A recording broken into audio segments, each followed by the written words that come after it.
विडंबना है कि तमाम कुचक्रों की वजह से बहुत सी ऐसी प्रतिभाओं, किताबों, शास्त्रों को जनमानस के ज्ञान संसार से ही गायब कर दिया गया या ऐसी बातों पर चुप्पी साध ली गई। और जब किसी ने बात की तो उसे मिथक मिथ अर्थात कही सुनी बातें एक तरह से अप्रामाणिक कहकर टाल दिया गया।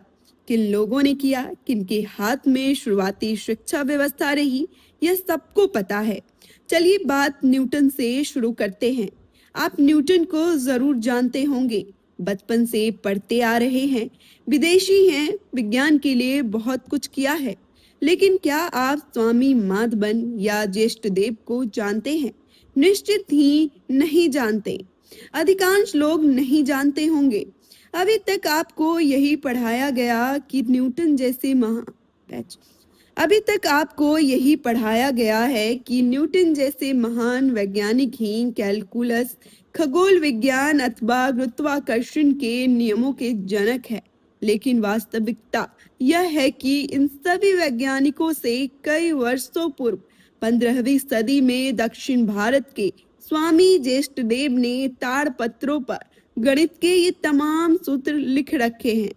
इनमें से कुछ सूत्र ऐसे भी हैं जो उन्होंने अपने गुरुओं से सीखे थे, यानी गणित का यह ज्ञान उनसे भी पहले का है, परंतु लिखित स्वरूप में नहीं था।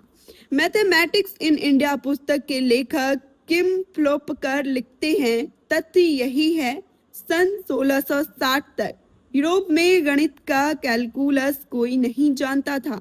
जेम्स ग्रेगरी सबसे पहले गणितीय सूत्र लेकर आए थे, जबकि सुदूर दक्षिण भारत के छोटे से गांव में स्वामी ज्येष्ठदेव ने ताड़पत्रों पर कैलकुलस, त्रिकोणमिति के ऐसे ऐसे सूत्र और कठिनतम गणितीय व्याख्या तथा संभावित हल लिखकर रखे थे कि पढ़कर हैरानी होती है। इसी प्रकार चार्ल्स वेस्ट नामक गणितज्ञ लिखते हैं कि मैं पूरे विश्वास से कह सकता हूँ कि शून्य और अनंत की गणितीय श्रृंखला का उद्गम स्थल केरल का मालाबार क्षेत्र है। बता दें कि स्वामी ज्येष्ठदेव द्वारा लिखे गए इस ग्रंथ का नाम है युक्ति भाष्य, जिसमें 15 अध्याय और सैकड़ों पृष्ठ है। यह पूरा ग्रंथ वास्तव में 14वीं शताब्दी में भारत के गणितीय ज्ञान का एक संकलन है, जिसे संगम ग्राम के तत्कालीन प्रसिद्ध गणितज्ञ स्वामी माधवन की टीम ने तैयार किया है। स्वामी माधवन का यह कार्य समय की धूल में दब ही जाता यदि स्वामी ज्येष्ठदेव जैसे शिष्यों ने उन्हें ताड़पत्रों पर उस समय की द्रविड़ भाषा में न लिख लिया होता। इसके बाद लगभग 200 वर्षों तक गणित के ये श्रुति स्मृति के आधार पर शिष्यों की पीढ़ी से एक दूसरे को हस्तांतरित होते चले गए। भारत में श्रुति स्मृति परंपरा बहुत प्राचीन है, इसलिए संपूर्ण लेखन करने में प्राचीन लोग विश्वास नहीं रखते थे, जिसका नतीजा हमें आज भुगतना पड़ रहा है कि हमारे प्राचीन ग्रंथों में संस्कृत भाषा के छिपे हुए कई रहस्य आज हमें पश्चिम का आविष्कार कहकर परोसे जा रहे हैं।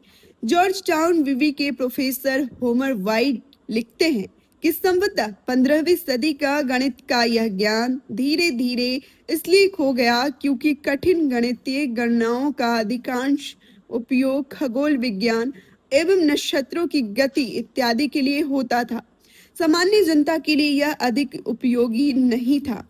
इसके अलावा जब भारत के उन ऋषियों ने दशमलव के बाद 11 अंकों तक की गणना एकदम सटीक निकाल ली थी, तो गणितज्ञों के करने के लिए कुछ बचा नहीं था।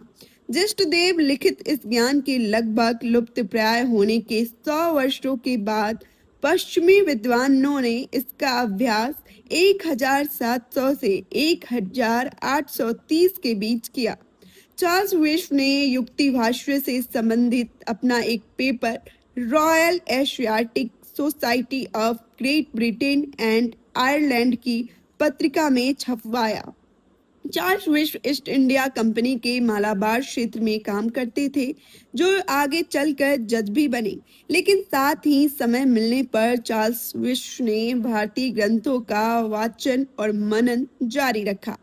वेस्ट ने ही सबसे पहले यूरोप को सबूतों सहित युक्तिभाष्य के बारे में बताया था, वरना इससे पहले यूरोप के विद्वान भारत के किसी भी उपलब्धि अथवा ज्ञान को नकारते रहते थे और भारत को सांपों, उल्लुओं और घने जंगलों वाला खतरनाक देश मानते थे।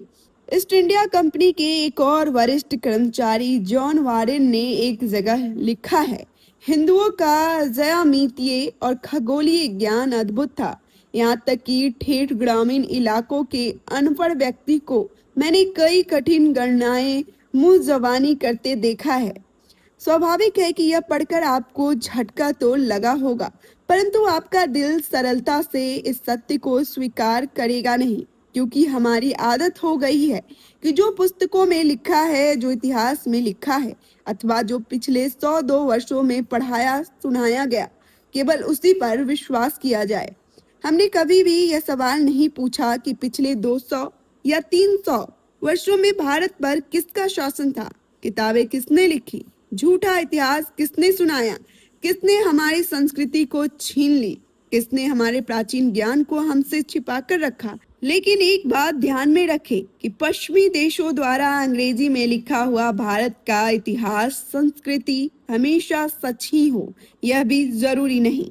आज भी ब्रिटिशों के पाले हुए पिट्ठू भारत के कई विश्वविद्यालयों में अपनी गुलामी की सेवाएं अनवरत दे रहे हैं और भारत के प्रथम प्रधानमंत्री तो खुद भारत की खोज में लगे हुए थे, फिर भी ये ज्ञान को आपके सामने आने से रोका।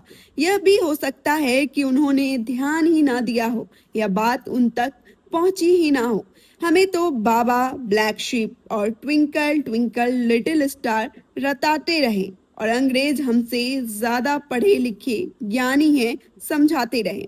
हो सकता है जो सत्य हो यह लेख उसका बहुत छोटा हिस्सा हो, मेरी समझ से यही ज्यादा है, या फिर कहीं कहीं थोड़ी अतिशयोक्ति भी हो।